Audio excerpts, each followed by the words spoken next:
Hola, mi nombre es Luis Suárez Álvarez y el día de hoy vamos a ver la clase de límites normales e interpretación de gases sanguíneos. Bueno, primero vamos a definir dónde surgió todo esto. Vemos que primero Arrhenius definió a los ácidos como sustancias que disueltas en agua podían aumentar la concentración de hidrogeniones. Posteriormente, Naunin y otros postularon que el equilibrio ácido-base estaba determinado por la concentración de aniones y cationes. En 1920, Van Slyke terminó de definir el concepto de ácido-base y la definición moderna de ácidos, que es una sustancia que puede donar un protón, se atribuye a Bronsted y Lowry en 1923. Bueno, por mencionar un poco hacia atrás, este, hubo una época que se conoció como la era del bicarbonato, donde exponentes como Henderson fueron los primeros en poner énfasis en el bicarbonato como un buffer alcalino importante en el caso de que hubiera exceso de ácidos en el organismo, que se podían llegar a medir como el CO2 disuelto, ¿no? Él aplicó la ley de la acción de las masas para ejemplificar la reacción de equilibrio del ácido carbónico y pues calcular la cantidad de hidrogeniones que había en el organismo. Posteriormente, exponentes como Hasselbalch utilizaron una fórmula este, y pues es lo que hoy conocemos como la ecuación de Henderson-Hasselbalch, ¿no? Que ya incluye el logaritmo negativo de esa constante K y el cociente de solubilidad del CO2. Es importante mencionar que a lo largo del tiempo fueron surgiendo otros métodos de interpretación de gasometría, entre ellos el abordaje Boston, que hablaba más que nada de ese equilibrio entre la cantidad de ácidos ejemplificados por el CO2 y el bicarbonato. Posteriormente el abordaje Copenhagen o danés por el déficit de base, que es parte de lo que también hoy en día realizamos. El abordaje por el anion gap, que es ese equilibrio entre aniones y cationes. Y el abordaje Stuart o moderno o físico-químico. No son los objetivos de esta clase, pero es importante mencionar que existen y se van a ir viendo conforme avancemos en el tema. Bueno, es importante mencionar que se producen diferentes tipos de ácidos en el organismo, entre ellos los volátiles y los no volátiles. Entre los volátiles encontramos el ácido carbónico, que se forma a partir del CO2, y los no volátiles, como aquellos que están dados por el metabolismo de proteínas, carbohidratos y lípidos, en ejemplos como el ácido láctico, los cetoácidos y el ácido sulfúrico. También es importante mencionar el papel que tiene la anhidrasa carbónica. Sabemos que el pulmón y el riñón manejan la mayor parte de la carga de hidrogeniones a partir de ácido carbónico, el cual se forma por la anhidrasa carbónica de la unión de CO2 más agua. Estos compuestos se combinan de manera irreversible dependiendo del órgano. En el caso del pulmón, CO2 más agua forma ácido carbónico y en el caso del riñón, el ácido carbónico forma bicarbonato e hidrogeniones. Bueno, y aquí un ejemplo gráfico de lo que les menciono. En caso de que la respuesta que ocurre en el caso de acidosis, en el caso de que se agreguen más hidrogeniones, en el caso del pulmón, por ejemplo, aumenta la frecuencia respiratoria para poder eliminar más CO2. Y en el caso del riñón, pues elimina hidrogeniones, ¿no? Con el mismo resultado de que se genera tanto bicarbonato como CO2 y vapor de agua, ¿no? Y otros sistemas buffers que también intervienen. Bueno, pues todo esto que les estaba mencionando son mecanismos compensadores. Hay que recordar que existen mecanismos compensadores tanto respiratorios como renales. En el caso de la compensación respiratoria, el efecto es inmediato, se menciona que inclusive hasta 30 minutos, y actúa a partir de la estimulación de quimiorreceptores en el tallo cerebral. Y pues la PaO2 arterial es inversamente proporcional a la ventilación minuto. Y en el caso del sistema renal, el efecto es tardío, se puede decir que hasta 3 a 5 días, pero es más eficaz ya que se encarga de excretar aniones de los ácidos no volátiles y reabsorber bicarbonato. Esto lo logran por medio de tres mecanismos, el cual es la reabsorción o excreción de bicarbonato, la excreción de acidez titulable y la excreción de amoníaco. Es importante mencionar que a pesar del rol importante que tiene el bicarbonato, pues no es el único amortiguador plasmático. Dentro de los que existen, pues estos son responsables de un porcentaje importante del equilibrio ácido-base. Su variación no es constante y predominan más en ciertos compartimentos celulares. El bicarbonato, como les mencionaba, es el 50%, la hemoglobina tiene un 30%, las proteínas un 13% y los fosfatos un 7%. Bueno, ya entrando un poco más de lleno al tema de la gasometría, Hay que recordar que la pérdida del equilibrio ácido-base es una expresión de varias condiciones encontradas frecuentemente en la práctica clínica. Se dice que hasta el 95% de las enfermedades en su historia natural van a presentar algún desorden metabólico y hasta el 45% son tan graves que podrían llevar a la muerte. Y pues hay que recordar que estos cambios en la concentración de hidrogeniones pues van a llevar a la desnaturalización de proteínas que pueden causar disfunción y pérdida enzimática y por último muerte celular si no se atiende a tiempo. Ahora, como definición, ¿qué es una gasometría? Es una técnica de monitorización que se considera invasiva ya que atraviesa las barreras naturales de la piel y permite en una muestra de sangre, ya sea arterial o venosa, idealmente arterial, determinar el pH y las presiones parciales de oxígeno y dióxido de carbono. Bueno, aquí es importante mencionar este concepto que de repente en la práctica está pues mal arraigado, ¿no? O que tendemos a no utilizar y que se cree que solamente es una cuestión de nomenclatura, pero es importante tenerlo claro. Cuando hablamos de acidemia y alcalemia nos referimos principalmente a los niveles de pH. Cualquier nivel que esté debajo de 7.36 se considera acidemia y arriba de 7.44 alcalemia. Y pues esto se ejemplifica con la siguiente oración. Siempre que hay acidemia hay una acidosis responsable de la misma, pero puede haber acidosis sin acidemia por la presencia de otro trastorno, alcalosis, que lleve el pH dentro del rango de la normalidad. Bueno, tratando de dejarlo un poco más claro, un paciente puede presentar acidosis o alcalosis, es decir, cambios en el PCO2 o en el bicarbonato sin presentar necesariamente acidemia o alcalemia, es decir, sin cambios en el pH, principalmente cuando la alteración ácido-base se encuentra compensada. Un paciente que tenga acidemia o alcalemia, cambios en el pH, necesariamente debe tener acidosis o alcalosis. Bueno, como principal objetivo de esta clase es definir cuáles son los valores normales de la gasometría. Aunque muchos de nosotros ya estamos familiarizados con ellos, es importante mencionarlo. Por ejemplo, en el caso de hidrogeniones, vemos que los iones de hidrógeno son inversamente proporcionales al pH en un rango de 35 a 45. Esto lo vamos a entender un poquito mejor ahorita que damos la tabla de coherencia interna, que ahorita vamos a explicar. El pH debe estar entre un rango de 7.35 a 7.45.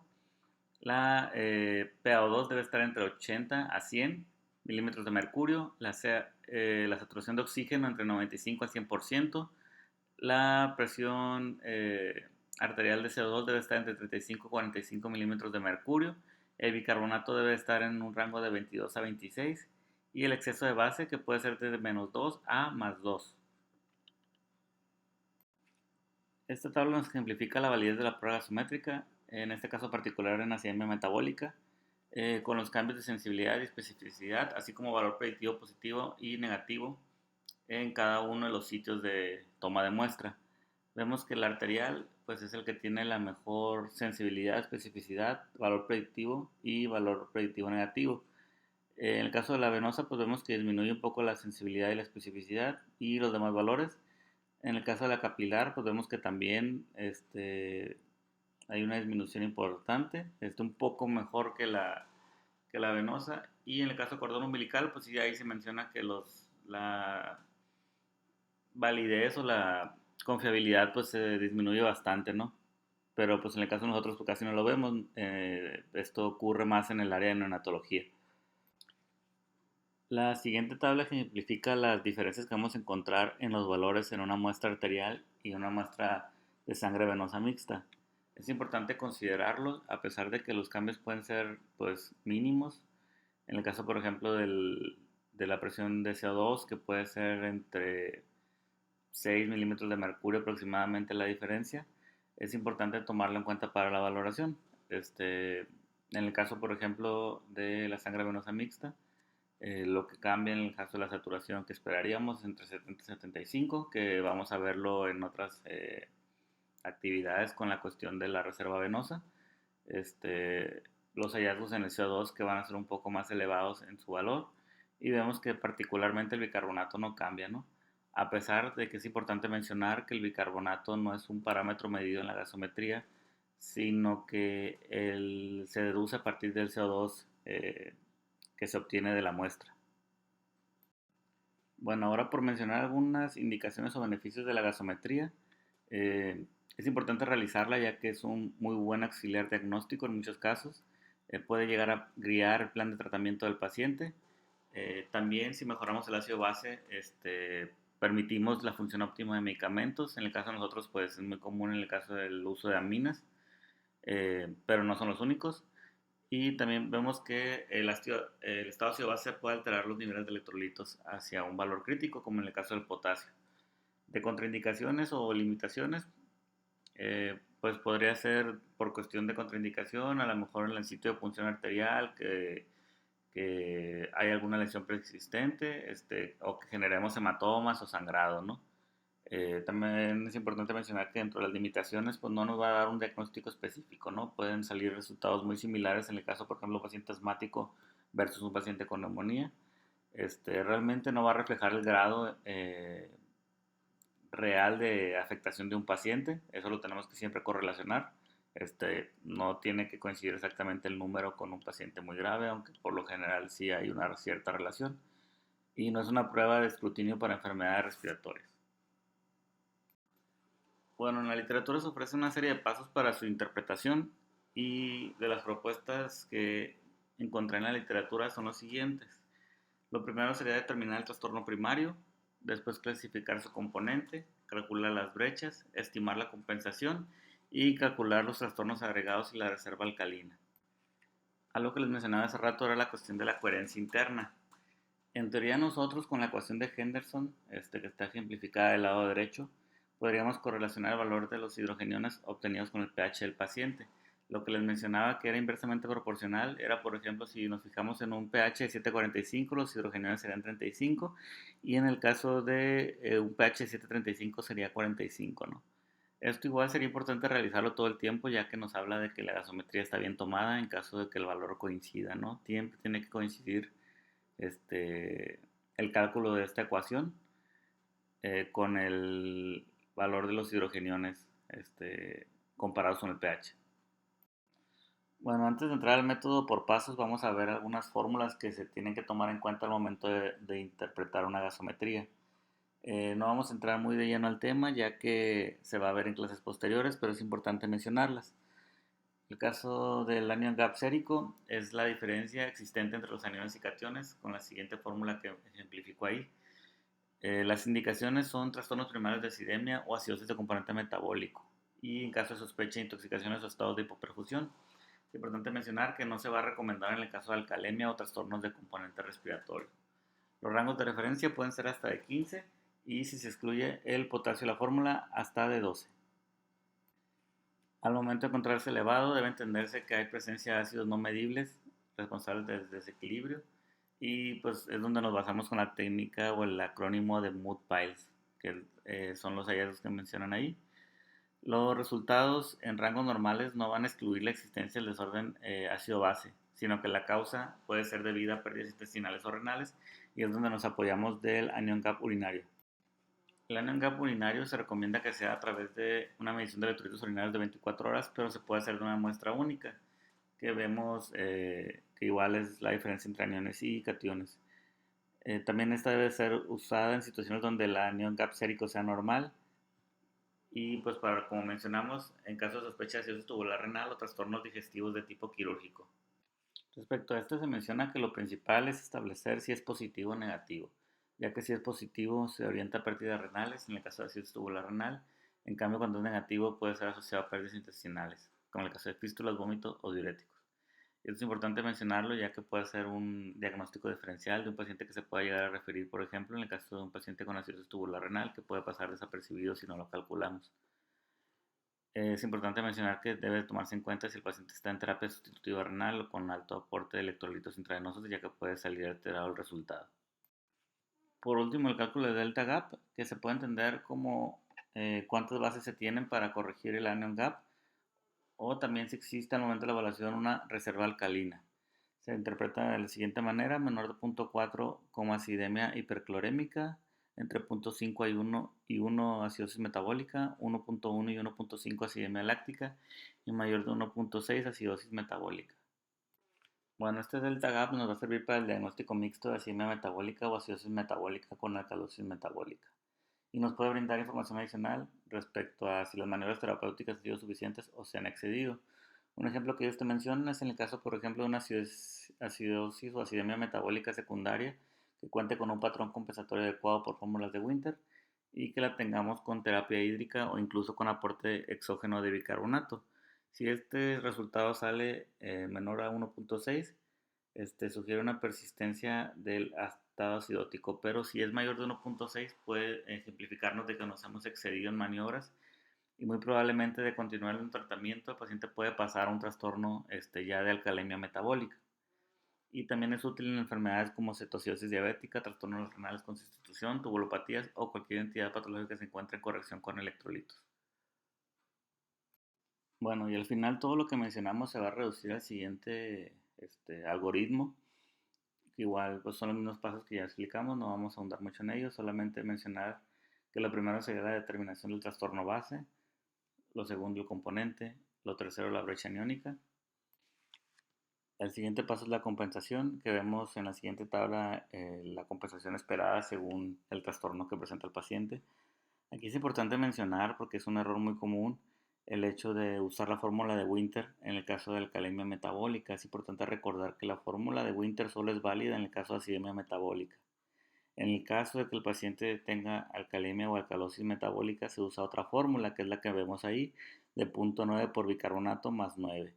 Inclusive en alguna literatura mencionan 0.7 por bicarbonato más 21, pero si hay un resultado un poco dispar, yo creo que en mi opinión personal pues nos quedaríamos con alguna de las dos.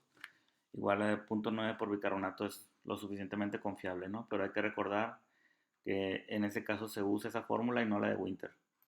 Bueno, y este algoritmo nos habla ya de la acidemia metabólica, de lo que ya estuvimos viendo del anion gap, tanto sérico como urinario, y algunos otros tips en específico que podemos buscar en el caso, por ejemplo, de la excreción de bicarbonato y el pH urinario para pensar en algún tipo de acidosis tubular renal, ¿no? Que no es el motivo de esta clase, pero pues les dejo el algoritmo para que lo revisen. Bueno, por último, para complementar un poco la clase, les quiero compartir pues un método de evaluación de la gasometría que venía en algunos artículos que revisé, que se conoce como el camino del oxígeno. Primero es importante mencionar pues el contenido de oxígeno que hay a nivel atmosférico. En este caso lo mencionan del 23%. Es importante mencionar que el aire contiene 76% de nitrógeno y pues otros 1%, ¿no?